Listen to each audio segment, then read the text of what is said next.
Так, кажется, мы в эфире.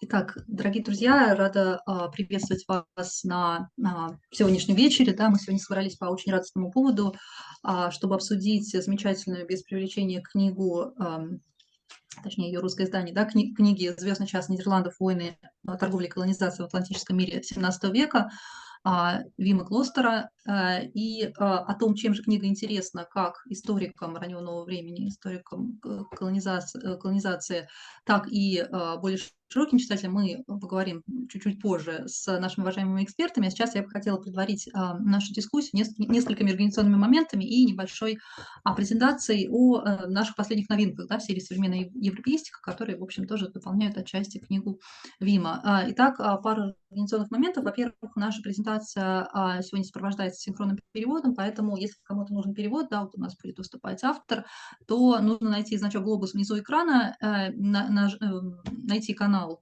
соответственно, русский, если вы хотите послушать перевод на русский, да, английский, если хотите послушать перевод на английский, да, и, соответственно, слушать там. Также о структуре презентации. Вначале я предоставлю слово нашему автору, затем выступят поочередно наши уважаемые эксперты, и, возможно, будет какой-то обмен мнениями, замечаниями, комментариями, и в конце, надеюсь, у нас останется время на сессию вопросов и ответов, поэтому, пожалуйста, если у кого-то по ходу презентации будут появляться вопросы, можно писать их в чат, можно писать их в раздел «Вопросы и ответы», или можно в конце поднять руку, и тогда мы включим ваш микрофон, и вы сможете как голосом, даже, может быть, с видео задать вопрос. Ну и пару слов буквально об издательстве «Библиорусика», которое я представляю, да, которое, собственно, выпустило русскоязычное издание книги «Звездный час Нидерландов», и о серии «Современная европеистика». Так, сейчас должен появиться так, сейчас, одну секунду.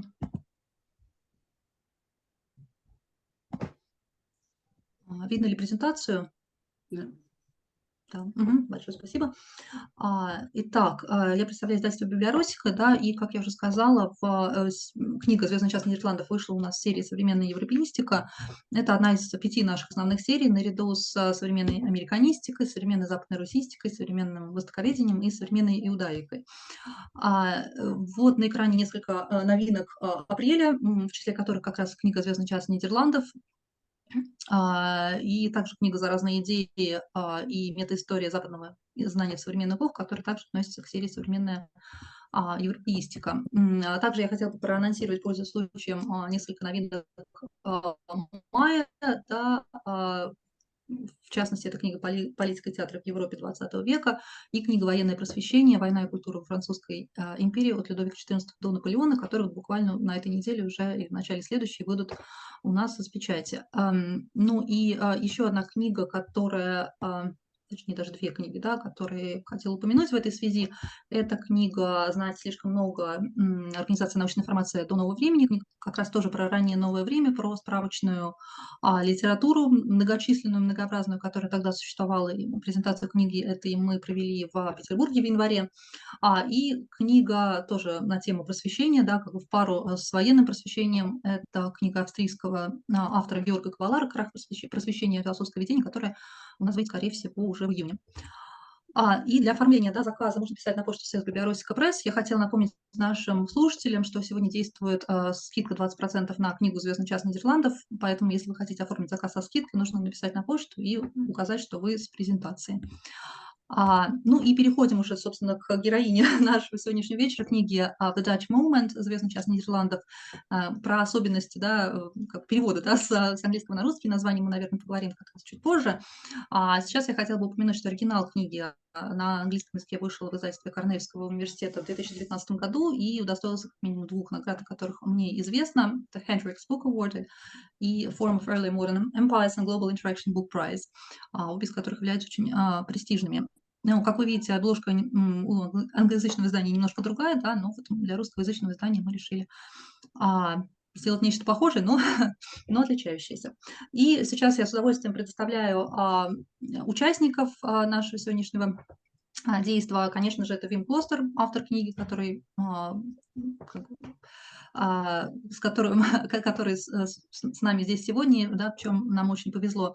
Вим, профессор, заведующий кафедрой истории и международных отношений в Университете Кларк, США. Также Вим является автором публикации о Голландской Атлантике, эпохе революции, контрабанде и еврейской истории. Еще два наших участника также непосредственно приложили руку к созданию русскоязычного издания «Книги». Это Николай Проценко, переводчик книги, журналист-переводчик исследований по экономике и социологии, член Международной ассоциации профессиональных переводчиков IAPTI, и Павел Князев, который выступил в качестве научного редактора книги. Павел – кандидат исторических наук, научный сотрудник факультета истории МГУ имени Ломоносова. И к основным научным интересам Павла относится история Нидерландов и история Великобритании. И также еще наши два участника, Нина Адамова, которая уже с нами здесь присутствует, кандидат исторических наук, доцент кафедры теории истории международных отношений факультета международных отношений Санкт-Петербургского государственного университета. Нина является специалистом в области интеллектуальной и конфессиональной истории британской колониальной Америки XVII века, а также является автором работ по истории британской миграции в Новую Англию. И Марк Ульянов, который присоединится к нам чуть позже. Марк – востоковед, кандидат исторических наук, старший научный сотрудник отдела литературы стран Азии и Африки Института мировой литературы имени Горького в Российской академии наук. У нас здесь не случайно, на самом деле, два эксперта из немножко других областей, да, из разных областей, да, собственно, как бы об этом тоже мы немножко скажем чуть попозже. А сейчас я хотела бы уже перейти к содержательной части нашей презентации и передать слово Виму Клостеру, лучше которого, наверное, его книгу не представит никто, для его, собственно, выступления. Вим, please, the floor is yours. Yes, thank you very much. And I would like to begin, before I introduce myself, by thanking everybody who was involved in this project. I think it's become a marvelous book. I have the copies. My own copies arrived just a few days ago, so I've held it in my hands. It looks beautiful. It's much longer than actually the original English edition. We talked about it right before we went live, which is, I think, due to Nikolai, who I'm very grateful to, the translator, but I understand also thanks to Pavel, the academic editor of the book. So thank you both very much.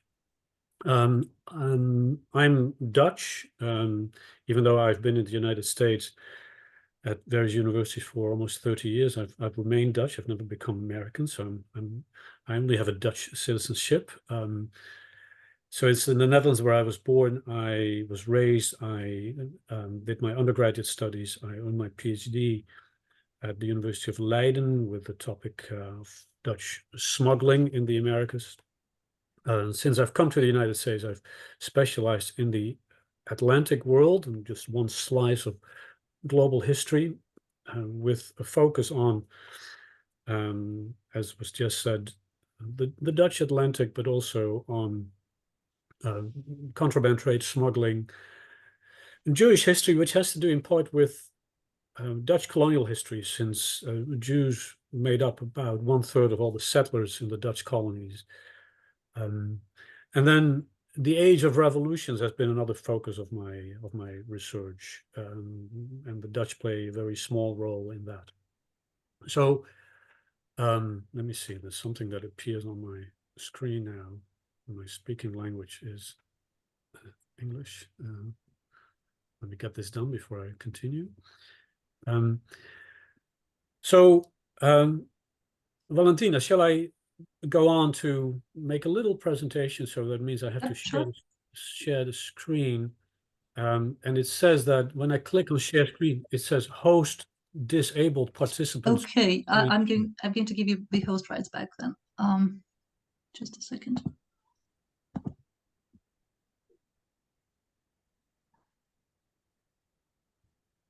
How about now?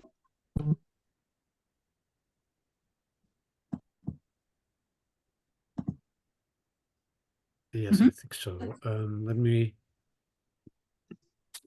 I think this is it. Can you see the slide presentation? Okay.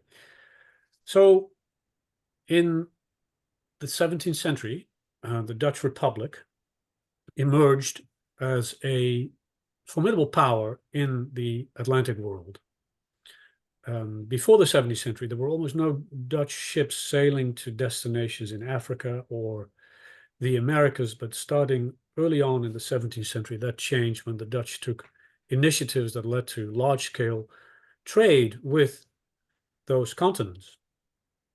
The start of Dutch maritime activity in the Atlantic world took place against the background of the Dutch War of Independence, the 80 Years' War against Spain. And it was only in the course of that war that the Dutch Republic was born. Prior to the revolt, the 7 provinces that eventually made up the Dutch Republic had been part of Spain's domain in the Low Countries, in that northwestern corner of continental Europe. 4 decades into the war with Spain, by 1609, a truce was signed, an armistice between Spain and the Dutch. And that truce, that armistice, came to an end in 1621. And that started a new and final stage in the war between the Dutch and their Spanish enemies, because now, starting in 1621, the Dutch opened an overseas front against the Spaniards throughout the Atlantic world. And the activities of the Dutch were coordinated by the West India Company. There was also a Dutch East India Company active in the Indian Ocean. The West India Company was active in the entire Atlantic world. And what you have here is an image of the headquarters of that West India Company in the first quarter century or so of its activities. The building still exists in Amsterdam today. The main theater in which the West India Company waged its war against Spain was Brazil. And that is perhaps a little surprising, but Spain and Portugal were united under one crown between 1580 and 1640, and the Dutch targeted both Portuguese and Spanish colonial possessions in the entire world, not just in the Atlantic world, but in the Indian Ocean as well. As part of the Dutch assault on Ibero-America, they occupied the capital of Portuguese Brazil, Salvador de Bahia, but only for a year, 1624, 1625. And this is an image of the Iberian fleet that conquers Bahia, that reconquers Bahia against the Dutch in 1625. So that was a very brief episode, but there was a second chance that the Dutch got to conquer Brazil. And that was due to actually this event that is shown here on a Dutch news map, the kind of thing that you find on walls in the Netherlands in those days. And it's the report about what happened in the north of Cuba, where the Dutch in 1628 conquered an entire Spanish treasure fleet. And that was a tremendous windfall for the Dutch, because it was probably worth about the equivalent of the Dutch gross national product. And not only did they gain this, but Spain lost it. And because there was so much silver on board, Spanish soldiers fighting against the Dutch in Europe could not be paid, because they were usually paid in silver coins. So as one outcome of this conquest of the Spanish treasure fleet, the Dutch were able to redirect their attentions once again to Brazil and also to Africa, because in the following years they will conquer several Portuguese trading stations, including this particular fort in Elmina, in what is now the country of Ghana, which would serve as a major Dutch trading station, including slave trading station.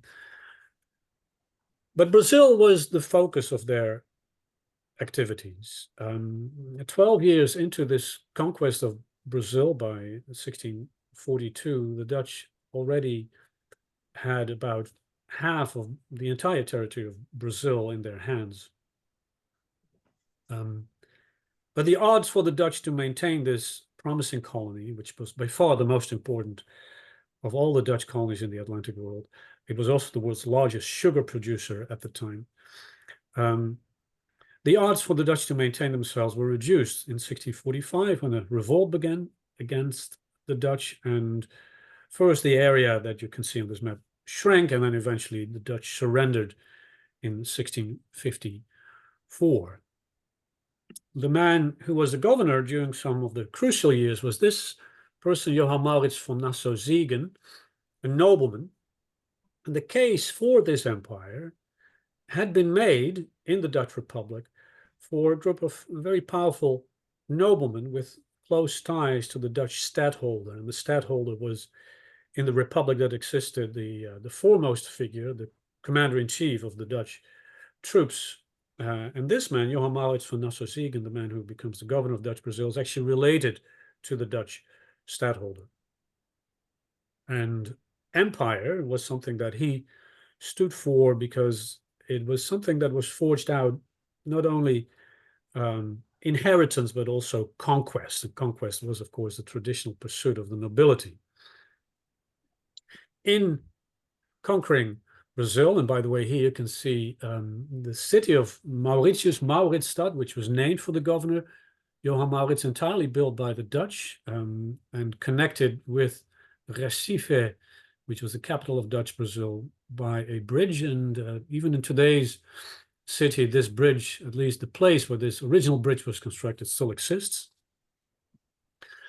When the Dutch conquered Brazil and when they went about colonizing it, they were inspired by the Portuguese. And that also was true for their other conquests and the way they ran their empire in other parts of the Atlantic world. So they adopted many elements of the colonial infrastructure that the Portuguese had built in Brazil, and that included even accounting practices. It included the kinds of fortified posts that the Portuguese were famous in building everywhere in their empire. It included the type of slavery that they introduced, that the Dutch copied. Even the slave trading stations of the Portuguese were conquered. So in many ways, Portugal was the model on which the Dutch let themselves be inspired. And here's an image made by a Dutch artist invited by the governor, Johan Maurits, to come to Brazil, a man who has become famous even in Brazil to this very day for the landscapes that he painted, which leaves us with images of what Brazil looked like in the middle of the 17th century. So it is sometimes argued that African slaves, some of whom you can see actually on this image, provided the foundation for the Dutch Empire. And that was certainly true, at least in an economic sense, in Dutch Brazil. But it wasn't really true for the colony of New Netherland in North America, which was a colony that did not just include present-day New York City, but it included everything between the states of Connecticut and Delaware. So quite a vast area of North America was under Dutch control up until the 1660s. What I argue in the book is we should never forget about the sailors and soldiers, Europeans. Many Dutchmen, many Germans, but people from very different parts of Europe as well were included in building the Dutch Empire. Sailors, for instance, played a key role in the establishment and the defense of the Dutch Atlantic. And in Brazil, the colony where more international battles were fought in the 17th century than anywhere else in the Americas. So that makes Brazil really quite important.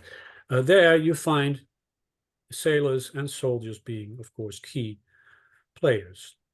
But what I also argue in the book is that if we want to explain why in some essential parts of the Dutch Atlantic, the empire came to an end, and especially in Brazil and Angola, we have to look at the fate of these soldiers and sailors, because the resistance of the sailors and the soldiers against their fate, against the way they were treated by the very Dutch authorities who should have known better, that resistance eventually culminated on the part of the sailors in a series of mutinies in which sailors seized control of virtually all the ships that protected the coast.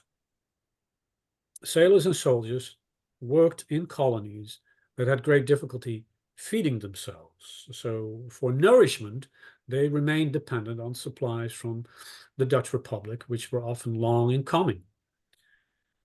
Sailors and soldiers were routinely deprived of sustenance, and soldiers suffered from many other deprivations as well. And their neglect by the authorities ultimately resulted in a refusal on the part of the soldiers to fight, causing some colonies to be lost. These sailors and soldiers lived in a universe in which violence was normalized. Besides, I argue in the book, violence was essential to an understanding of the Dutch Atlantic. And where violence appeared on the surface, it invariably created problems, not just between the Dutch authorities and sailors and soldiers, but also between the Dutch and their neighbors, the Dutch and slaves, the Dutch and indigenous Americans, but also between the Protestant Dutch and the Roman Catholics in places like Brazil. So let me end there. I think this is, it's a very brief introduction to the topic of the Dutch Atlantic. And of course, I have not been able to touch on many of the essential themes, but let me leave it at that. Большое спасибо, Вим, и за лаконичное, тем не менее, очень информативное представление книги и прекрасной иллюстрации, да, в том числе, смотреть на которые было одно удовольствие. А сейчас, следуя логике нашей презентации, я передаю слово человеку, который приложил непосредственно руку, да, к созданию русскоязычного издания, переводчику книги Николая Проценко, который, я так понимаю, будет говорить с позиции и переводчика, и, соответственно, журналиста, да, социолога. Николай, ну, я вас в первую очередь хотела спросить вообще, как вам было переводить книгу, да, какие были сложности, какие были радости, ну и вообще ваше мнение о книге, пожалуйста. Переводить такую книгу огромное удовольствие, потому что вот по моему опыту, для того, чтобы перевод состоялся, нужно вместе с книгой прожить определенное время. Вот я могу сказать, что с этой книгой я прожил несколько месяцев и до сих пор продолжаю с ней жить, потому что в ней очень много интересных вещей, которые я продолжаю осмыслять, обдумывать, в том числе с моими новыми проектами переводческими, но об этом я немножко ниже расскажу. Ну, в первую очередь, для кого эта книга предназначена? Вовсе не только для профессиональных историков. Хотя, на первый взгляд, сюжет, который в ней описывается, ну, в общем, он относится к числу таких забытых или полузабытых, потому что, ну, это действительно был краткий эпизод, момент, в оригинальном названии действительно правильное слово «момент» употреблено по историческим меркам, это несколько десятилетий. Это почти ничего. А сейчас, ну, какой-то живой исторической памяти об этих событиях, наверное, уже и не осталось. Хотя в Нью-Йорке, наверное, еще помнят, что когда-то он назывался Новым Амстердамом. А в Ресифе бразильском тоже эти какие-то следы нидерландского, голландского присутствия остались. Но для обычных людей, в общем, это все события очень далекого прошлого, которые вот ушли вглубь веков и сейчас, наверное, никак уже не отзываются. И здесь приходит на помощь, конечно же, мастерство историка Вима Клостера, который воссоздал вот эту ткань человеческих отношений почти 400-летней давности, и за вот этим серьезным академическим фасадом мы обнаруживаем огромное количество человеческих судеб, человеческих взаимоотношений, поэтому книга, она получилась великолепно живой. То есть ты читаешь книгу, вот как будто погружаясь в это самое прошлое, понимая чувства этих людей. И самое главное, что это не только вот акторы большой истории, типа Иоганна Морица, принца, который был губернатором Нидерландской Бразилии, но и самых обычных людей, моряков, солдат, торговцев, очень много о судьбах женщин написано, иногда совершенно удивительно. То есть эта книга восстанавливает вот историческую ткань с самых низов. И здесь мне, конечно, вот очень быстро стало понятно, что я, когда взялся ее переводить, я понял, что я вот перевожу работу по охвату и по масштабу таланта автора, сопоставимо, наверное, с трудами Фернана Броделя. Хотя Вим удивился в интервью, когда мы делали для портала Горький этому сравнению. Я спросил, насколько вот, оно корректно. Автор сказал, что нет, он не задумывался. Но вот для меня, в общем, эта книга стоит где-то в одном ранге с трудами Броделя. Вот, и собственно, если вы хотите прочесть книгу, которая дает вот полный эффект погружения в прошлое, даже несмотря на то, что вам это прошлое кажется совсем далеким и вообще никакого отношения к современности не имеющим, добро пожаловать в голландскую Атлантику середины 17 века, получите огромное удовольствие от того, что там написано. Хотя, конечно, местами это очень тяжелое чтение в смысле эмоционально. Еще хотел бы очень важный момент отметить, что автор полемизирует с новомодными постколониальными теориями, в том плане, что обращает внимание на судьбы не только коренного населения Америки или африканцев, которых туда привозили работать на плантациях, но и обычных людей, нидерландцев, вообще европейцев, потому что там были представители очень многих народов европейских, вплоть там, до поляков, вот, немцев. То есть, по сути дела, говорит нам автор, судьба этих людей, она мало чем отличалась от судьбы тех народов, которые нидерландцы якобы должны были поработить. То есть, в этом плане обычные моряки и солдаты оказались в такой же тяжелейшей ситуации, как и коренные народы Америки и Африки. Вот. И об этом Вим подробно говорит в интервью нашем на сайте Горький, могу к нему адресовать.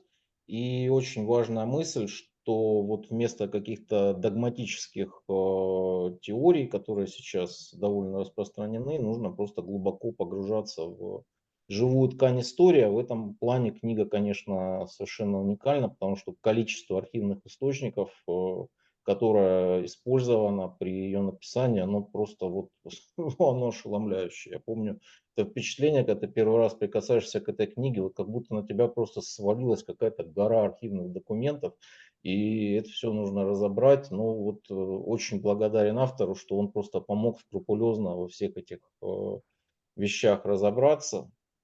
И еще вот от себя хотел бы добавить несколько моментов. Ну, во-первых, то, о чем уже говорил Вим, это тема насилия. Сейчас я занимаюсь переводом одной из основополагающих работ на эту тему. Это книга американского социолога Рэндала Коллинза «Насилие. Микросоциологическая теория», которая дает очень много ключей для понимания этого феномена. И вот мне кажется, что в этой книге Вима Клостера о голландской Атлантике 17 века, вот механизмы взаимодействия, взаимоотношений между людьми описаны настолько подробно, что это может быть, в общем, таким историческим материалом для осмысления именно с точки зрения социологии. Тем более, что мы имеем еще довольно популярную доктрину, концепцию Норберта Элиаса, процесса цивилизации, который как раз тогда предположительно разворачивался в Европе. И вот, судя по тому объему и качеству насилия, которое происходило в Нидерландской Атлантике, в общем, о процессе цивилизации там говорить сложно. Потому что люди, которые оставались без элементарных человеческих, ну, в общем, без элементарных средств к существованию, они действительно творили чудовищное насилие. Вот. И вот эта ткань историческая в книге очень подробно описана. Но и я бы все-таки еще не забывал о некоем макросоциологическом контексте. Вот здесь у нас с автором, мне кажется, есть некая точка для дискуссии, потому что все-таки вот с точки зрения таких авторов, как Эммануэл Валерстайн, Джованни Ориги, Ричард Лахман, к сожалению, все они уже покойные, но они сделали огромный вклад в понимание вот каких-то системных механизмов европейской истории, истории капитализма. Здесь, конечно, нужно не забывать о том, что этот период, середина 17 века, был временем голландской гегемонии в глобальном капитализме. И вот с этой точки зрения голландская Атлантика, нидерландская Атлантика — это очень интересный регион, потому что он, мне кажется, показывает, почему вот эта гегемония нидерландская, она была настолько краткосрочной. Все-таки Нидерланды — это достаточно небольшая страна, потом по тем даже меркам, небольшая экономика, и играть на всех фронтах, и на европейском, и на Ост-Индском, на Вест-Индском было крайне сложно в силу недостатка ресурсов. И в Атлантика, Вест-Индия, Африка, Бразилия, она оказалась, видимо, просто таким слабым звеном, в общем, которая просто не выдержала вот этого ресурсного давления. То есть не хватало ни людей, ни припасов, ни провизии и так далее, для того, чтобы играть на всех фронтах. И вот для судьбы голландской гегемонии, наверное, этот регион имеет большое значение. То есть мне кажется, что эта книга, она дает вот какой-то бесконечный материал для осмысления в самых разных контекстах, в том числе современных. И я очень благодарен и издательству за возможность ее перевести, и автору, и Павлу Князеву, редактору, с которым у нас получилось прекрасное сотрудничество. Поэтому для меня это одна из самых главных книг, которые я переводил за все свои 15 лет переводческой деятельности. Спасибо. Благодарю вас, Николай. Я думаю, что сейчас как раз на этой ноте самое время передать слово Павлу Князеву, который, наверное, да, еще также расскажет о каких-то моментах, связанных с переводом, в том числе, да, и в частности о том, как он предложил название, да, для русскоязычного издания. Павел, пожалуйста. Здравствуйте, спасибо большое, Валентина. Здравствуйте, уважаемые коллеги. Хочу сказать, что выход книги Вима Клостера на русском языке – это знаменательное событие, которое, безусловно, поспособствует обогащению фонда переводной литературы по всеобщей истории раннего нового времени. Посвящена она, как уже было сказано автором, вот этому вот нидерландскому моменту в истории Атлантики, периоду между 1620 и 70 годами, несколькими десятилетиями, которые Республика Соединенных Провинций и выходцы из нее оказывали огромное влияние на развитие торговых связей по обе стороны Атлантического океана. И, безусловно, вот это вот выстраивание коммуникаций, посредническая торговля, миграция, распространение знаний, многие аспекты, которые затронуты в книге, они способствовали развитию того процесса, который автор называет великой трансформацией, как звучит заголовок его введения. И мне кажется, что, возможно, это не случайно, потому что великой трансформацией называлась, как мы помним, книга знаменитая Карла Паланьи, которая посвящена политическим и социальным процессам становления и развития капитализма. Я не знаю, так это или не так, но в любом случае вот эта параллель, этот интерес к переломным моментам, моментам трансформации, к моментам перемен кажется мне очень важным и очень интересным как историку раннего нового времени. Ну а если мы перейдем к самому новому времени, новой истории, сейчас я нахожусь на кафедре новой и новейшей истории исторического факультета МГУ, и здесь мы все время задаемся вопросом, что же отличает новую историю от средних веков. Безусловно, новое время немыслимо без реформации, без перемен в военном деле, военной революции, без научной революции, которая формировала новую картину мира. Но новое время нельзя представить себе без великих географических открытий и их последствий, без включения в айкумену, в пространство, известное европейцам, Нового Света и тех последствий, к которым оно привело. И, безусловно, экономические, политические, культурные связи, которые это включение создало, они представляют очень большой интерес для того направления, которое именуется трансатлантическими исследованиями, Transatlantic Studies, в рамках которых, на мой взгляд, работал автор, и в рамках которых он не ограничился просто традиционными связями, да, изучением культурных, политических, экономических и социальных контактов между Старым и Новым Светом, но включил, помимо двух Америк и Европы, сюда и Африку, в это атлантическое пространство. И, безусловно, по этой причине, наверное, было бы ошибочно рассматривать эту книгу как работу просто страноведческую по нидерландской истории. Она гораздо шире. Это фактически исследование, посвященное истории Атлантики в очень широком ее понимании. Труд кажется мне тем более значимым, что здесь прослеживается очень важная проблема. Автор задается вопросом о том, какую роль сыграли Нидерланды в трансформации этого атлантического мира.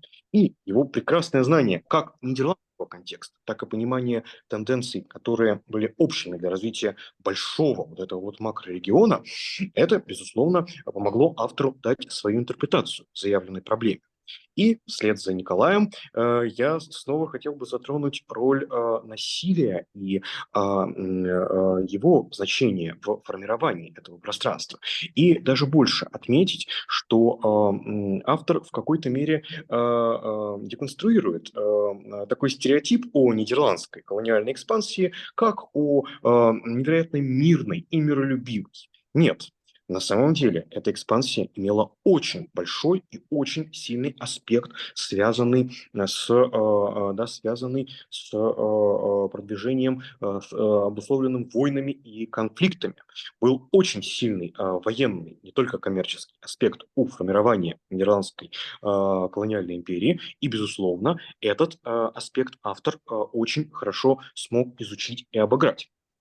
И момент, связанный с тем, что вот это, если посмотреть на логику нидерландской экспансии и вспомнить вспомнить то, с чего она начиналась, когда в XVI веке были вложены очень большие средства в поиски северо-восточного прохода, пути, огибая Евразию в сторону Индии и Китая. Понятно, что ледоколов тогда не существовало, и технически это не было возможно. Однако все-таки 3 плавания Вильяма Баренца дали европейцам новые знания об арктических, водах, а на карты Арктики было нанесено ряд новых объектов, в частности, например, Нова Зембла, известная европейцам, наш архипелаг Новая Земля. Но, так или иначе, в то же десятилетие, когда Баренц погиб, не добившись результата, Корнелис де Хаутман в 1596 году достиг Явы. И вот эта логика нидерландского колониализма, это желание не обойти испанцев и португальцев какими-то окольными путями, но вытеснить их из тех регионов, в которых они контролировали торговлю и опорные пункты, безусловно, представляется очень важным для понимания контекста нидерландской истории раннего нового времени. И тот проект обширных завоеваний, что названо в книге великим замыслом нидерландским, безусловно, должен пониматься не только в контексте торговой экспансии, но и в контексте экспансии военно-политической. И, безусловно, момент, связанный вот с очень важной цитатой автора о том, что Атлантическая империя нидерландцев была создана военным путем, очень хорошо находит свое подтверждение в работе. Безусловно, также отмечу то, что автор хорошо показывает взаимовлияние колоний и метрополии. И здесь, конечно, есть параллель с подходом таких историков, как, например, Чарльз Ральф Боксер, автор, также переведенной не так давно на русский язык книги, посвященной Нидерландской колониальной империи. Можно вспомнить еще ряд непереведенных еще пока на русский язык трудов, например, работы лейденских историков Пита Эммера и Йосса Хомманса «Рейк ан де ранд van de wereld», «Империя на краю света». Есть еще ряд интересных трудов, которые это рассматривают. Но здесь как раз тоже существует параллель вот это вот пространство для сравнения событий, социальных реалий, церковной организации, торговли, метрополии и колониях, которая позволяет тоже делать интереснейшие выводы на этом основании. И, безусловно, еще один момент, в котором автор не замыкается на конкретных, на каких-то очень узких проблемах, это проблема широкого, такого межимперского взаимодействия, межимперской торговли, которой посвящена глава 5. И, безусловно, момент, связанный с тем, что автору удалось проследить, как проходили конфликты, как проходило взаимодействие, как проходило, так или иначе, формирование знания представителей разных разных колониальных держав друг от друга, и даже желание перенять, симулировать успешный опыт конкурентов, она тоже, безусловно, получила в книге отражение. Ну и, безусловно, важное достоинство, которое украшает эту работу, это то, что автор работал с большим количеством архивных первоисточников. И я понимаю, насколько она сложна, даже не в силу самой лишь специфики архивной работы, но и в силу того, что очень тяжело читать нидерландские курсивы, безотрывное письмо XVII века. И над ним многие историки сломали глаза, не слабее, чем с нашей русской скорописью того же времени. А вот такой скрупулезный анализ, да, он, безусловно, мог быть принят только очень смелым человеком. И автор собрал богатейший фактологический материал, который накоплен в огромном количестве сносок и примечаний. И это, безусловно, большое достоинство книги. Понятно, что ее не так просто читать, но для историков-профессионалов это настоящая сокровищница. И, безусловно, мне кажется, что они будут регулярно обращаться к этой работе. Мы старались своих примечаний добавлять по минимуму, но и здесь их стало только больше, потому что реалии развития Нидерландской Атлантики очень непросто было пояснить и адаптировать для широкого круга читателей. Конечно, в ходе редактуры были встречены и большие сложности перевода. Перевода терминов, перевода географических названий, топонимов, перевода нидерландских имен, поскольку существует несколько вариантов, и историки, и филологи до сих пор не договорились о каком-то таком едином и жестком порядке. Поэтому нам приходилось учитывать это, а также учитывать реалии XVII века, когда когда также писались имена очень и очень по-разному. И, безусловно, предлагая для английского термина «the Dutch moment» вариант перевода заголовка, вариант перевода названия монографии «Звездный час Нидерландов», а не Голландии, внимание русскоязычных читателей, я имел в виду то, что Голландия на тот момент – это, пусть и самая богатая и крупная, все же одна из 7 провинций, одна из 7 областей, которые входили в состав Республики Соединенных Провинций. И, безусловно, вот этот момент, что использовался принцип «pars pro toto», часть вместо целого, когда по названию самой богатой провинции называли всю республику иностранцы, как, например, французы, англичане, так и наши соотечественники. В древних актах есть ряд материалов, связанных с голландскими газетами и голландскими торговцами. Так или иначе, это показывает нам то, что нужно очень тонко чувствовать, учитывать вот эти вот реалии и контексты, в которых тот или иной термин употребляется, и попытаться согласовать их с современной терминологией. Например, действительно, для наименования нидерландцев у нас принят этноним «голландцы» или слово «голландский» по отношению ко всей республике. Но вот различая эти контексты, мы постарались придать книге такую форму, которая бы рисовала, передавала реалии XVII века. Безусловно, конечно, сроки были очень сжатыми, и многого того, что хотели реализовать, дописать или дополнить, мы, конечно, уже не успевали, но, безусловно, постарались сделать по максимуму, чтобы читателю эта работа была понятна, и чтобы не только историки очень узкие профессионалы могли бы с ней ознакомиться, но и, возможно, она нашла бы своего читателя из представителей других наук и дисциплин. Ну и, конечно, было непросто передать и сам термин «момент». Вот этот английский moment, который означает, с одной стороны, не очень большой по протяженности период, а с другой стороны, намек на большое значение, которое произошедшие внутри его хронологических рамок события оказали на дальнейшее развитие атлантического мира. И мне кажется, что тематика вот этого момента, его продолжения, его наследия, она едва ли исчерпана в отечественной и зарубежной историографии. Хочу сказать, что книга Вима Клостера меня вдохновила. Сейчас я написал на нее рецензию. Хочу написать, возможно, и еще что-нибудь интересное. И, безусловно, хочу сказать всем огромное спасибо. Я хотел бы поблагодарить автора за интереснейшую монографию, издательство за возможность поработать, поучаствовать в работе над ней, Николая за перевод, участие, отзывчивость и поддержку на всех этапах работы, а также мою коллегу по кафедре Арину Владимировну Лазареву и Михаила Родина, редактора журнала «Прошлое», которые навели меня в свое время на Николая, на издательство и положили начало этому сотрудничеству. Для меня это была огромная честь. Спасибо. Павел, большое вам спасибо за теплые слова и за ваши комментарии о том, собственно, о переводе терминов, да, переводе названия. Я также хотела передать вот вам и Николаю благодарность от наших читателей, потому что мне прям писали люди, говорили, что какие молодцы вот переводчик и научный редактор за весь их труд, вот эти примечания, которые как раз-таки способствуют лучшей локализации книги, как-то обогащают общее восприятие контекста. То есть читатели очень благодарны за то, что вот в книге содержатся такие подробные примечания и комментарии. Большое спасибо вам за ваш труд по локализации этой книги на русский язык. А сейчас мы переходим к нашему следующему участнику, эксперту, к Нине Адамовой. Ну вот Нина здесь присутствует.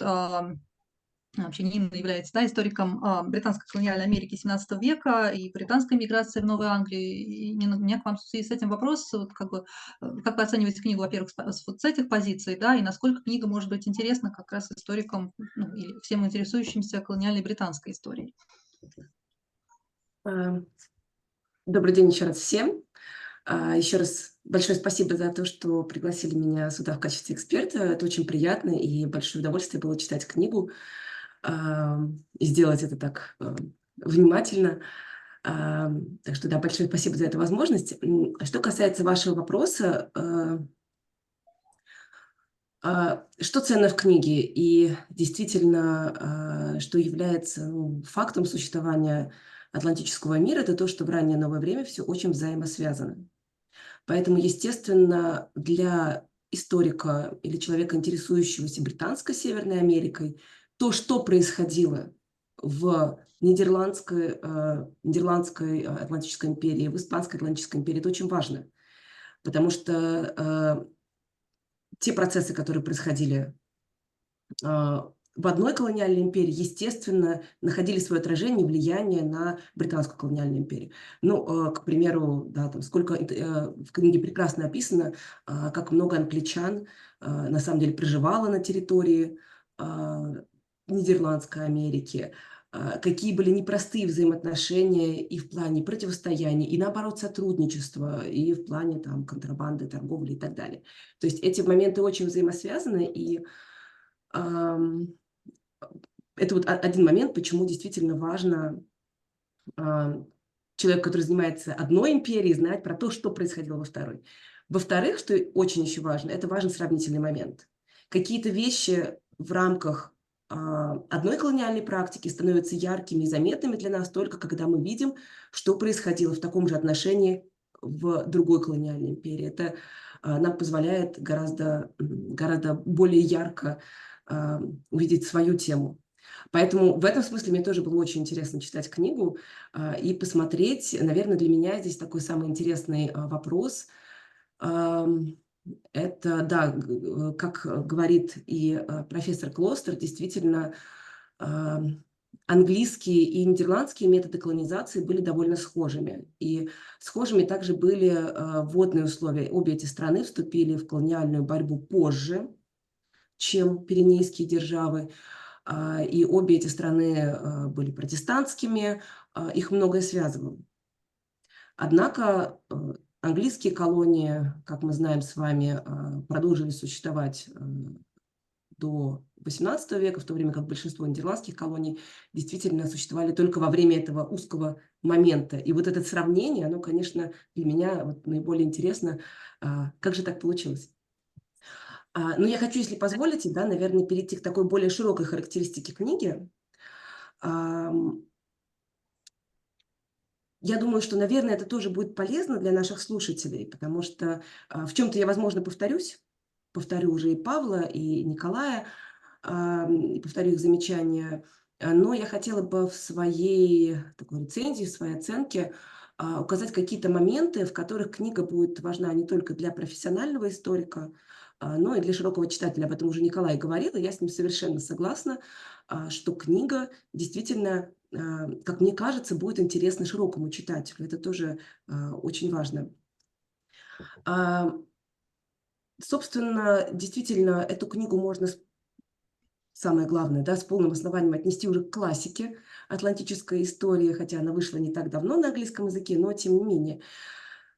Для тех, опять-таки, наших слушателей, тех, кто впоследствии будет смотреть эту презентацию, хочется отметить, что в чем, собственно говоря, заключается этот атлантический подход. Он заключается в том, что историк отказывается от изучения истории в каких-то рамках традиционной национальной истории, в рамках национальной истории, потому что эти рамки на самом деле, как правило, анахроничны, и они создавались уже позже историками 19-20 века, которые конструировали историю своих стран, исходя из реалий их времени, 19-го, соответственно, или 20 века. Соответственно, в книге профессора Клостера как раз-таки подход совершенно иной. Он показывает историю действительно отдельной Нидерландской империи, но во всем хитросплетении, во всем многообразии взаимосвязей между метрополией, молодой республикой Соединенных провинций, и ее американскими и африканскими территориями, а также во взаимодействии с другими акторами международной системы британской, французской, пиренейских колониальных империй. Собственно, в этом и заключается такой вот атлантический подход. И что очень важно, и тоже, что уже говорилось, что в этой книге рассказывается история Нидерландов не просто с позиции государственных интересов, но и через истории частных отдельных людей. То есть тех людей, которые на самом деле и строили эту колониальную империю. Собственно, структура книги, она и выстроена так, чтобы охватить все сферы жизни Нидерландской Атлантики за тот небольшой период, в который она существовала, то есть 1620-х по 1670-е годы. Я, наверное, даже немножко пройдусь по главам, потому что такой вот подробной характеристики не звучало. И опять-таки, тем, кто нас слушает, может быть, наверное, интересно. Это, конечно, полезно. Да? Кто не читал книгу, да, это будет, думаю, очень полезно. Да, то есть, что, собственно, они найдут? Первые 3 главы, они описывают историю строительства империи. От первых свидетельств голландского присутствия в Америке и в Африке до упадка империи вследствие как внутренних сложностей, так и противостояния с Англией и Францией. Следующие 4 главы лично мне, но опять-таки как человеку, который больше интересуется интеллектуальной, конфессиональной, микроисторией, они показались самыми интересными, потому что они анализируют различные сферы жизни Нидерландской Атлантики. Вот Николай, когда представлял книгу, несколько раз употребил слово «ткань», «ткань истории». Вот у меня была точно такая же метафора, я бы даже сказала «ковер», скорее, я думаю, что голландцам бы такая метафора понравилась. Так вот, эти сферы жизни в книге как будто сплетаются в большой ковер из таких отдельных ниточек. И получается такая общая картина жизни колониальной империи в раннее новое время. Соответственно, что же это за аспекты, за ниточки, которые рассматриваются вот в этих 4 главах? Ну, во-первых, это рассказ о солдатах и моряках, которые служили в Вест-Индской компании. Из их судеб складывается такая действительно часто довольно пугающая картина о том, как, во-первых, что их мотивировало: бедность, неустроенность, иногда романтический интерес. Как это их мотивировало пуститься в опасное плавание в интересах Нидерландов. Показана и реальность войны, увечья, голод, болезни, и читатель может воочию убедиться, как неблаговидна война, и особенно в 17 веке, и особенно в колониях. Во-вторых, рассказывается о торговле, которую вели Нидерланды. Это отдельный блок, отдельная глава, которые вели голландцы со своими американскими и африканскими колониями, так и с колониями других держав, как легально, как контрабандно. Отдельно говорится про драгоценные металлы, про соль, сахар и, конечно, рабов. отмечается вклад Нидерландской империи в работорговлю. Еще одна отдельная глава посвящена миграции и переселению в нидерландские колонии. Мне тоже было очень интересно читать еще именно ее, потому что как раз в сферу моих интересов входит причины миграции и переселения в английские колонии. И что тоже очень важно, в этой главе рассказывается не только про социальный состав переселенцев, про наличие или отсутствие женщин, то есть семейную колонизацию или несемейную, собственно, была, как правило, несемейной, но и говорится про провальное снабжение голландских колоний, про судебную систему и организацию церкви. И, наконец, последняя глава говорит характеризует отношение колониальных властей и метрополии к неголландским жителям колоний, то есть к коренным жителям, к африканским рабам, а также к европейцам, к португальским евреям. Тут интересно, да, потому что они, с одной стороны, многие из них проживали в Голландии, но до своего переезда, но, тем не менее, образуют такую отдельную группу. Это тоже очень интересный момент в книге. Ну и, наконец, эпилог затрагивает еще одну тему, о которой тоже говорил Николай, это тема насилия и его влияния на судьбы Нидерландской Атлантической империи. Собственно, книга такая синтетическая получается. Много-много разных аспектов, они соединены в одно. И такая синтетичность, она в принципе характерна для атлантического подхода. И именно поэтому мне кажется, что русский перевод книги профессора Клостера будет интересен не только специалистам, но и широкому читателю, который может погрузиться именно в сам процесс, в разные аспекты жизни Нидерландской Атлантики. Ну и более того, в нынешнее время тема цены имперских амбиций, а также нечеловеческой сущности войны, к сожалению, особенно актуальна, особенно для российского читателя. Но интересна книга профессора Клостера, конечно, не только размахом, спектром затронутых тем, их актуальностью, но и, конечно, теми материалами, на которых построены исследования. Об этом Павел уже подробно сказал. Но я хотела бы тоже добавить, что действительно количество источников просто гигантское. Это очень впечатляет, когда ты читаешь и смотришь сноски, ты думаешь, боже мой, какая же была проделана невероятная работа. Источники включают в себя не только печатную продукцию того времени, там памфлеты, новостные листки и так далее, не только материалы, архивные материалы заседаний, актов генеральных штатов, штатов провинций, адмиралтейств, Вест-Индской компании, естественно, но еще и, например, многочисленные судебные дела. А как раз-таки судебные дела позволяют нам взглянуть в частные судьбы, в то, что происходило в те отдельные фрагменты вот этой вот большой человеческой истории. Человеческая комедия или, да, скорее, трагедия. Эти судебные документы, они как раз и дают нам возможность посмотреть на истории моряков, солдат и других поселенцев.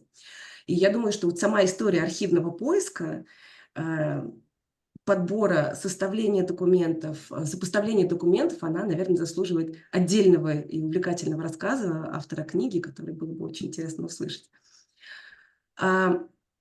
Таким образом, уже просто перечень источников действительно показывает, какой серьезный вклад эта книга внесла в историографию Нидерландской Атлантической империи. Но надо сказать, что такое большое разнообразие источников делает эту книгу важной и для англоязычной, значимой для англоязычной историографии. Что же касается русскоязычного сегмента, то он, в общем-то, сам не избалован исследованием про Нидерландскую империю. Павел верно заметил про недавний перевод книги Бокстера. Но, тем не менее, подобных работ по Нидерландской империи крайне мало. И, как тоже верно заметил Николай, я повторяю уже выступавших спикеров, и широкому читателю, в принципе, мало известно о Нидерландской империи. Если вы что-то слышали про испанскую, про английскую империю, то нидерландская, конечно, остается такой терра инкогнито. Если же говорить о моих впечатлениях о содержании книги и ее значении, я хотела бы обратить внимание на таких 3 момента, наверное, важных. Очень много можно сказать, но я хотела бы выделить такие вот 3 момента. Во-первых, книга дает оценку роли Нидерландской Атлантической империи для Атлантического мира. Это очень важно, мне кажется, потому что Нидерландская Атлантическая империя важна не только сама по себе, но и по тому значению, по той роли, которую она внесла в развитие других империй. Французских, например, и английских сахарных плантаций, в том числе за счет и посреднической торговли сахаром, и за счет работорговли. Также очень интересный аспект в многонациональности Голландской империи, и книга прекрасно показывает, как на территории жили общины англичан, французов, португальцев, евреев, валлонов. Это тоже важно, и тоже на это мало обращается внимание. Не в книге, а в историографии.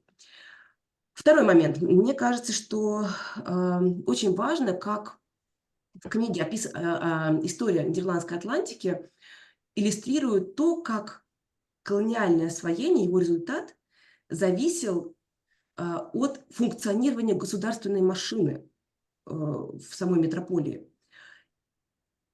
Как функционировала государственная машина и как ее цели, задачи сочетались с частными интересами. И вот этот вот момент очень интересно прослеживается на протяжении всей книги. В случае Нидерландов разные представления и интересы генеральных штатов, провинций Голландии, Зеландии и других провинций, интересы адмиралтейств, интересы Вест-Индской компании часто не соответствовали друг другу. И в это же время отсутствие частного интереса у поселенцев, ограниченность их возможностей для торговли, для коммерции, контроль метрополии, протекционизм, они часто добавляли еще к вот существовавшим противоречиям, и все это выливалось в провал самого процесса колонизации. Впоследствии, через век, на самом деле, эти же причины так или иначе вызовут восстание в колониях и других атлантических держав. Если мы посмотрим, те же самые, да, так или иначе, причины стали причиной, легли в основании протестов в Английской Америке, затем в Испанской Америке. В Голландии это произошло очень быстро, прямо в 17 веке. И в-третьих, как мне кажется, книга «Звездная часть Нидерландов» очень хорошо подчеркивает многофакторность, разнообразие и взаимосвязанность мира раннего нового времени. В этом таком мозаичном сочетании видно, в этом мозаичном таком повествовании, мозаичном, потому что мы часто видим одну за другой рассказы о разных судьбах участников этого колониального процесса. Так вот, в этом повествовании мы часто видим сочетание процессов большой и малой длительности. И здесь, как и Николай, у меня тоже пришло сравнение с Фернаном Броделем, абсолютно, потому что как раз-таки мы видим long durée, да, длинные процессы долгой длительности, такие как изменение экономических укладов, например, постепенный переход атлантических держав к политике меркантилизма, протекционистской политике, нарастание централизаторских тенденций в империях, не только в Нидерландах, изменение международной системы баланса сил, даже климатические изменения, такие как малый ледниковый период XVII века. И на фоне вот этих вот таких глобальных событий, когда мы читаем книгу, мы видим судьбы отдельных руководителей провинции, солдат, матросов, капитанов, поселенцев, африканцев, индейцев. И поэтому, да, есть такое впечатление, такой вот макропроцессов с микропроцессами. И это не только радует историка, который видит преемственность и сочетание различных методологий, это, я уверена, будет оказывать впечатление и на широкого читателя, потому что книга позволяет завороженно наблюдать, как на фоне глобальных изменений, глобальных больших войн отдельные люди пытались сделать правильные выборы, пытались добиться лучшей доли в этих условиях. Опять-таки, в нашем нынешнем мире, наверное, поэтому судьба вот этих отдельных людей вызывает еще большее сочувствие у читателя. Ну и, наконец, как я тоже некоторое время занималась переводами, я не могу не отметить большой вклад Николая, переводчика книги, потому что, конечно, это титанический совершенно труд. И дело не просто в объеме текста, в объеме примечаний, хотя и это они тоже очень значительны, но, конечно, и в количестве реалий, требовавших перевода. Это географические реалии, да, названия, имена на разных языках. Говорилось уже про сложность перевода именно голландских и нидерландских имен. Название органов власти, колониальных систем, исторических событий. То есть все это требовало очень большого внимания переводчика и, конечно, и научного редактора. Еще раз тоже скажу, что чтение примечаний, да, оно действительно вызывало отдельное удовольствие. И примечания редактора, и примечание переводчика. Было ощущение некоторое, что ты даже присутствуешь на таком вот, на некой беседе. И понимаешь, что вот здесь вот одному захотелось взять слово, а здесь другому захотелось взять слово. Это тоже было приятно. Ну и в самое завершение хочу сказать, что, конечно, книга вызывает интерес у читателя, я уверена, будет вызывать интерес у широкого читателя, не просто к Нидерландам непосредственно, но в принципе к проблемам европейской колонизации как в Атлантике, так и в других регионах. Прочитав эту книгу, я уверена, что читатель будет задумываться о том, чем же был обусловлен успех голландской поселенческой колонии, например, в Южной Африке. Коммерческий успех Остинской компании, если в Нидерландской Атлантике все пошло по другому пути. Почему одна и та же держава, Республика Соединенных Провинций, пережила лишь небольшой период славы, вот этот свой звездный час, в то время как другие державы с похожими вводными данными оказались на время более успешны. То есть такие вопросы, они, я уверена, будут у читателей. Это очень здорово, потому что они заставят вдумчивого читателя задуматься об империи, и не о Римской империи, как говорится в известном меме, а думать о Нидерландской империи в Атлантике и за ее пределами. Поэтому еще раз хотелось бы поблагодарить и профессора Клостера, и переводчика, и Николая, и научного редактора Павла и Валентину за то, что вы предприняли такой большой труд, и эта книга теперь появится на русском языке. Нина, вам, соответственно, большое спасибо за такой подробный и очень ценный анализ, за те вопросы, которые вы подняли, которые, мне кажется, очень тоже интересные, и за сравнение, да, вот атлантической истории с пестрым ковром, который, мне кажется, тоже очень удачный. И вот вы тоже затронули вопрос, в том числе про процесс архивного поиска и сопоставления документов, и я хотела бы, может быть, этот вопрос переадресовать Виму, потому что у нас есть некоторое количество времени как раз на обмен мнениями, ответы на вопросы. Вим, может быть, вы расскажете чуть подробнее, да, вот по заявкам других участников, как происходила ваша работа с архивными документами, в сопоставлении и так далее, да, может быть, какие там вы открытия сделали для себя в том числе.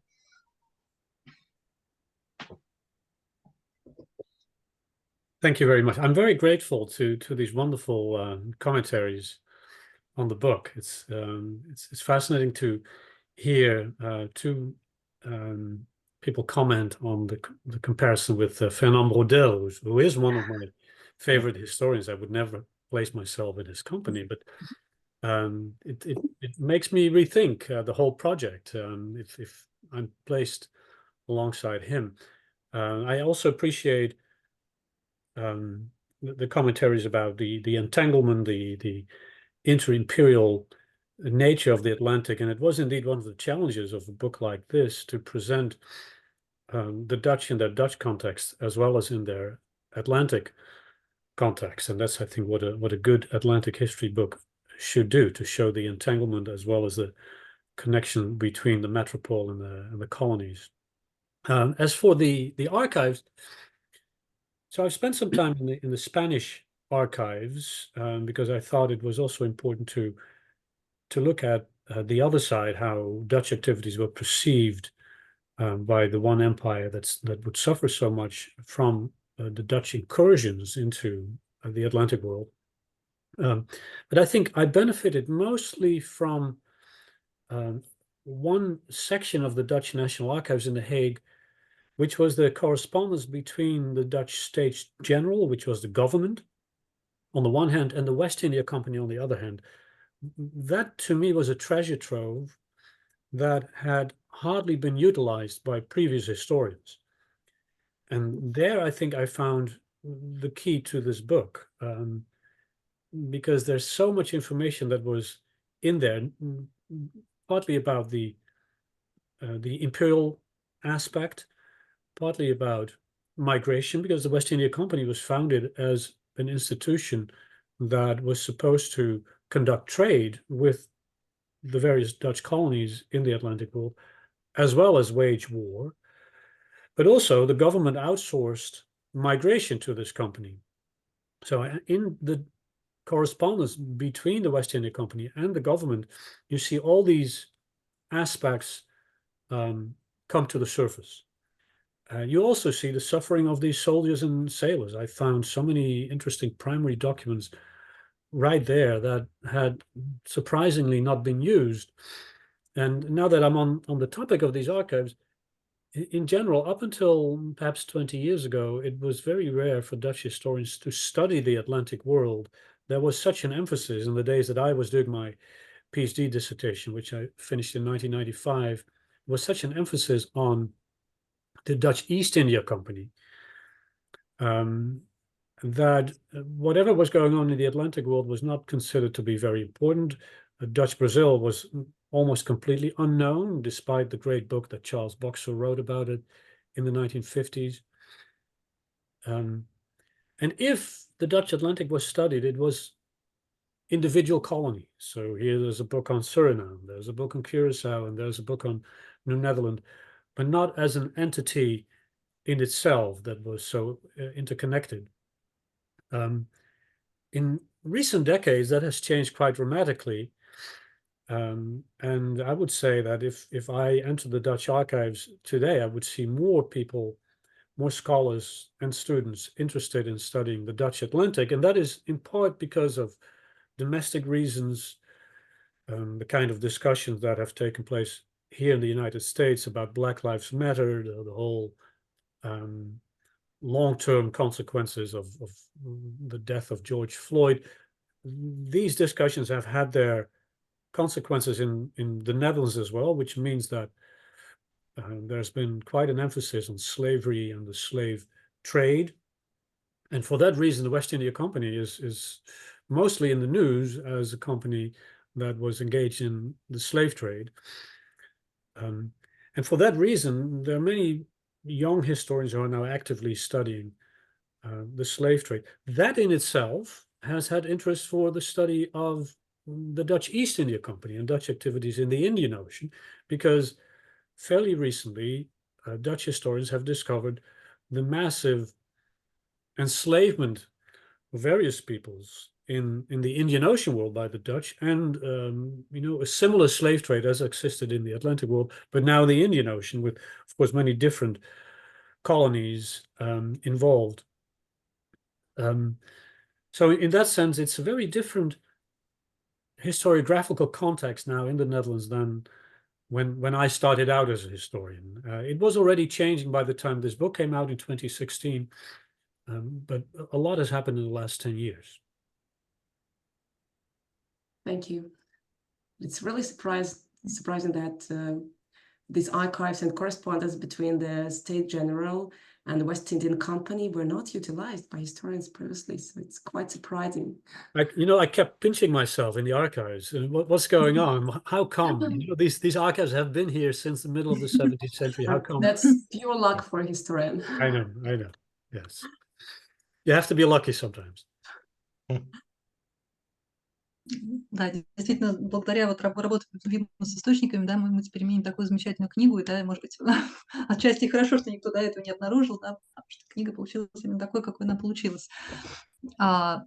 Большое спасибо, Вим, и в том числе, да, спасибо за то, что тоже упомянули об изменениях историографического контекста, да, по сравнению с тем периодом, когда вы писали книгу, да, и с тем, что происходит сейчас. Да, ну, к сожалению, вынуждена констатировать, что, видимо, у Марка Ульянова, нашего еще одного уважаемого спикера, все-таки не получается к нам присоединиться. Он предупреждал, что у него какие-то семейные обстоятельства. Но я думаю, что мы обязательно, мы попросим его записать видеообращение, либо, может быть, какой-то отзыв написать, потому что я знаю, что у него тоже были очень интересные комментарии, и Марк, на самом деле, востоковед, хотел поговорить как раз-таки о том, чем книга интересна ориенталистам и тем, кто занимается скорее Ост-Индской компанией, да, и голландской Ост-Индией. Мне кажется, это было бы тоже всем любопытно. Мы постараемся как-то обнародовать да, его комментарии в любом случае. Но сейчас у нас сколько-то еще есть минут на свободное общение, да, и вопросы-ответы. Может быть, у кого-то из наших участников, я имею в виду слушателей, да, есть вопросы, пожалуйста, поднимайте руку, пишите нам в чат. Или, может быть, кто-то из наших экспертов хотел бы ответить на замечания других экспертов. Николай, Павел, может быть, у вас какие-то есть комментарии или вопросы к Виму?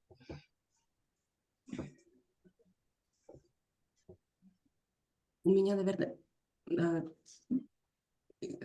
если позволите. Или я могу... Да, конечно. Я так думаю, что все пока собираются с мыслями, поэтому, пожалуйста. Как я озвучила в презентации, может, в рецензии, очень общий вопрос, на которого не может быть однозначного ответа, но все-таки, как вы видите, в чем все-таки отличие Капской колонии в Южной Африке, особенности ее создания от Нидерландской Атлантики? Эта колония получилась поселенческой, и мы знаем, что она как раз-таки существовала гораздо более долго. Наверное, главный вопрос про поселенческость. Почему Капская колония получилась, а нидерландская, в отличие, что отличало их освоение? Понятно, что это вопрос очень большой, но, наверное, он такой, в общем, будет интересен и для более широкой аудитории. Okay, so the question is about the Cape Colony in South Africa, why it was successful. And yes, why they managed to create a successful colony, and a colony where people would live and settle to become, where they would become settlers, as opposed to the Dutch Atlantic, where it didn't happen. It happened a little bit in the North America, but not to the same extent. Yeah, it's a bit of a counterfactual question, because the question is, what would have happened if New Netherlands had not been conquered by the English, if Brazil had not been conquered by the Portuguese?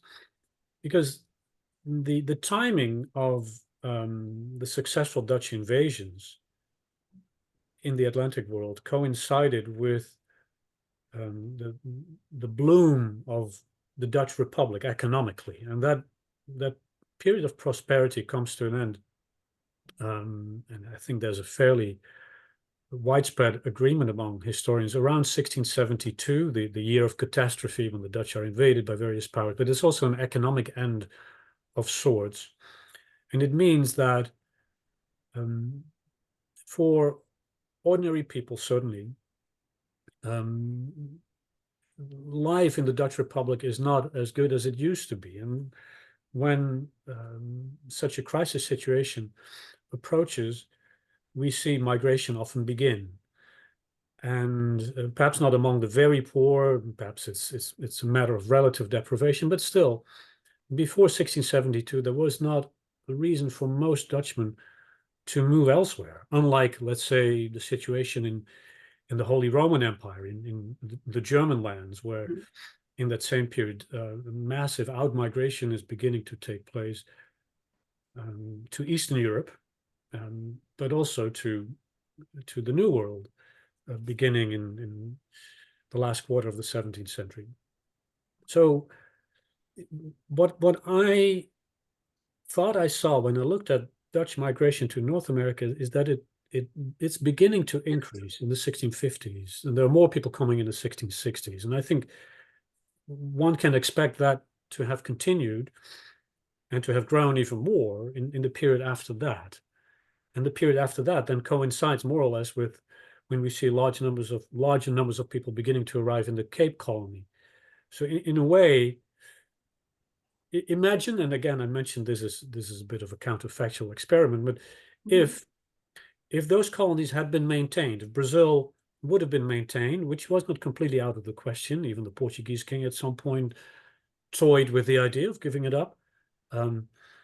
What if, for whatever reason, the Dutch reconquest that happened in 1673-74 would have been maintained by a peace treaty, the peace treaty of 1674? It's all still within the realm of the possibilities, and the Dutch had been able to maintain at least a foothold in North America or a foothold in Brazil. I think it's not impossible to imagine migration to have gone there. And if that had happened, one wonders what would have happened to the Cape Colony, because there's only so many people that would have moved. So in a way, the success of the Cape Colony may have been predicated on the loss of those colonies in the Americas. Mm-hmm. Yeah, thank you. Look. Да, может быть, еще какие-то вопросы или комментарии? Я, наверное, обозначу, может быть, это я побуду немножко Марком Ульяновым, да, потому что вот я в его тезисах обнаружила интересный вопрос, который, мне кажется, тоже достоин общего обсуждения. Вопрос следующий. Всегда ли корректно применять понятие империя применительно к Нидерландам? Были Нидерланды в 17 веке империей? Не были, так как они не создавали империю, а создавали колонии. Цель торговли и контроль, задача обогащения. Вот я бы хотела, может быть, предложить нашим экспертам и автору прокомментировать этот тезис, этот вопрос. Yeah, I think that's an older historiographical vision that associates the Dutch with money and trade as almost one-dimensional people, and clearly that was not absent. Merchants were very important in a country where there was no large noble class, but I've been doing some subsequent book that came out after this book, where I was looking more at the nobility, and also at a PhD dissertation that came out at Princeton University in 2012 by an American historian who looked at the nobility, and he looked very closely at the debates that took place in the very early years of the West India Company, where it's clear that there is a very important section, a very important group of noblemen from the east of the country, from Gelderland, near the German border, who have quite an important impact on the stadtholder. So they're within the circle of the stadtholder, the commander-in-chief of the Dutch troops, the man who, for lack of any other individual leader, was the prime leader for long stretches of the early modern Dutch Republic. And it's clear that that particular group had quite an influence on the early policies of the Dutch in the 1620s and 1630s, when the West India Company is a war machine. And that's really the main rationale for its existence. So officially it was also founded to promote settlement colonization. They're not really successful in that at all.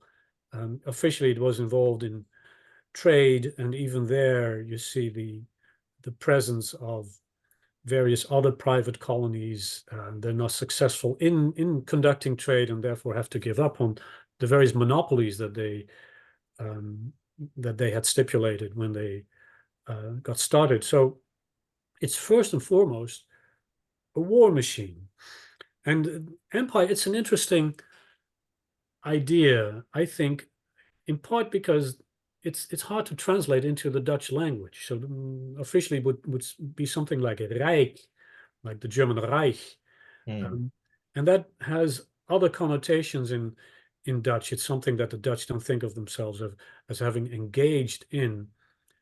But when you think about empire as partly based on the notion and practice of conquest, it's not just there in that circle around the stadtholder, it's also there in the pamphlet literature of the time, which is very rich, where the Dutch are very proud in the 1630s and 1640s of the various conquests that are taking place in the Americas. Let me give you one example.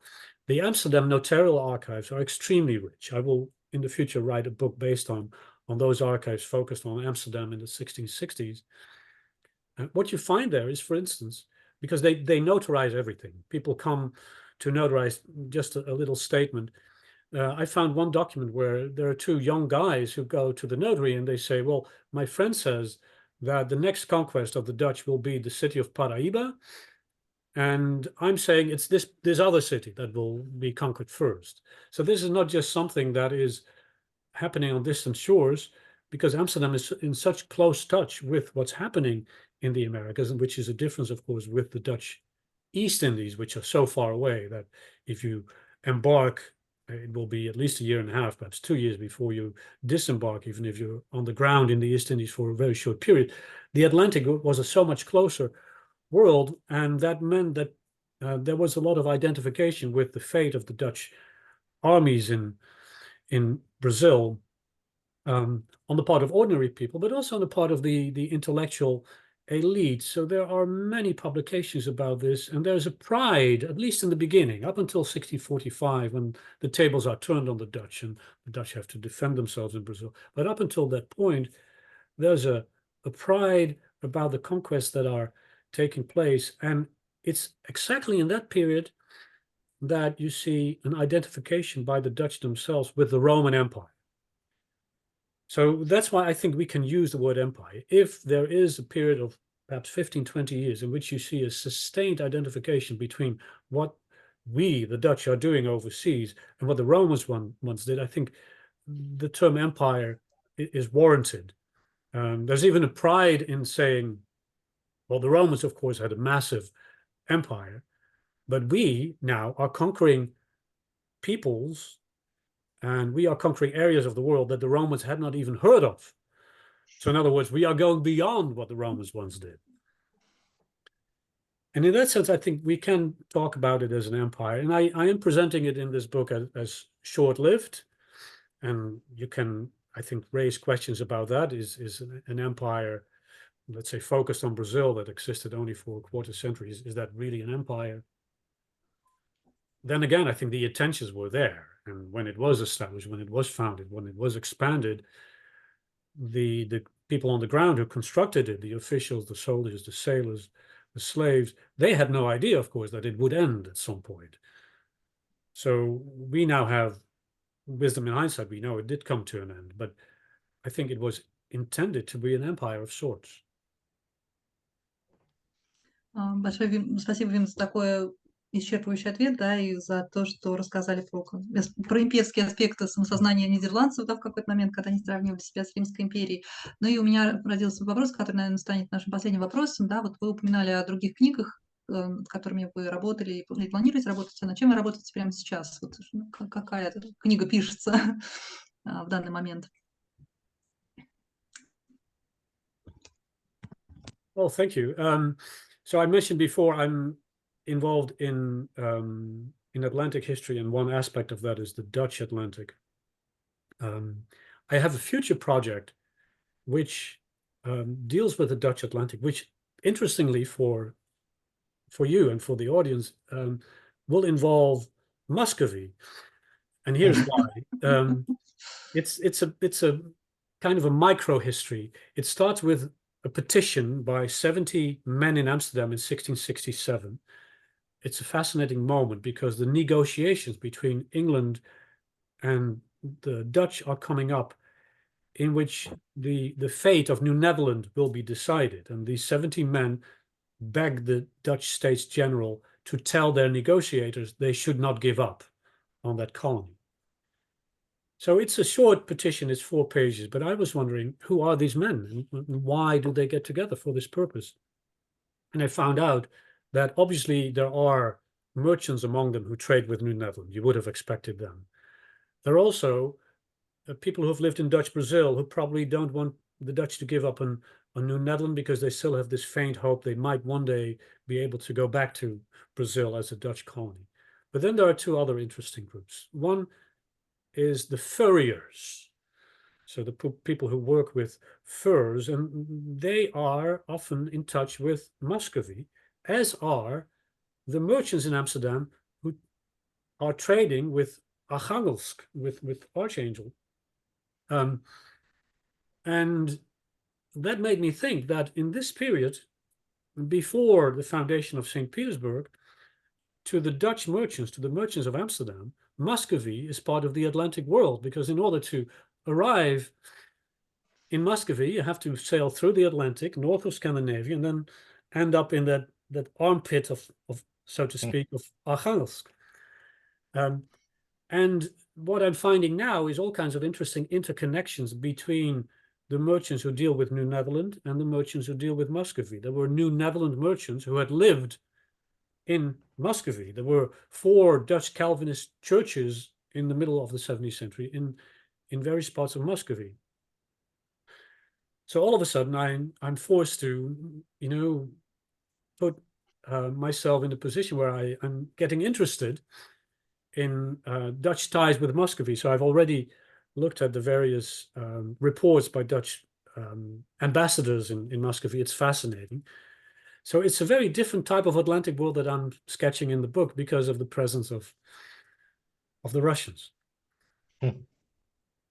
That is a future project. The book I'm writing now, I'm under contract to write that, has nothing to do with any of this. It's actually on the age of revolutions, and it's the provisional title is Hope and Fear in the Age of Revolutions. I'm trying to look at revolutions largely through the lens of the people who experience them, and largely people who are illiterate. So peasants, often serfs in Central Europe, Eastern Europe. I'm even including the Pugachev revolt of the 1770s. But I'm also looking at the Americas, at the Caribbean, North America, South America. And there I'm looking at slaves and indigenous people. How did they experience these revolutions? Which is a challenge because these people are almost all illiterate.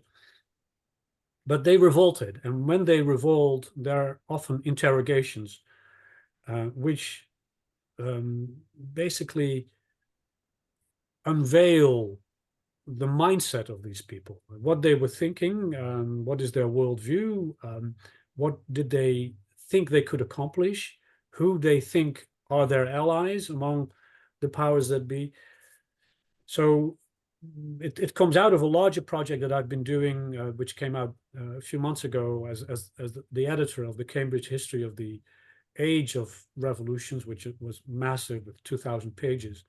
But as the editor, I felt that I was sitting on a mountain of information from very different angles. And I decided to look at it now, not from the perspective of the political or intellectual elites, because almost all the historiography is about people who could read and write, but the people on the other side. How did they live through these revolutions? What was their role? What did they think of the future that was being constructed? So the Dutch play a very small role in that whole project.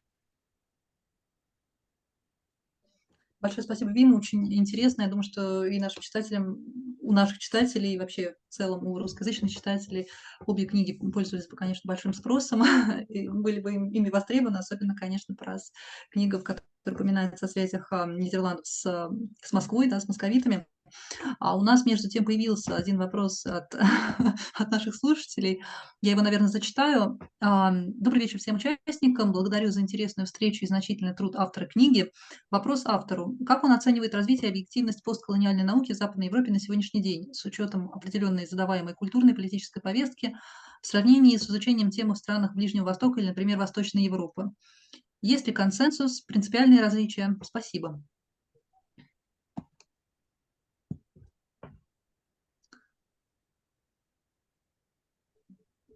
Наверное, переводчикам нашим немножко сложно пришлось.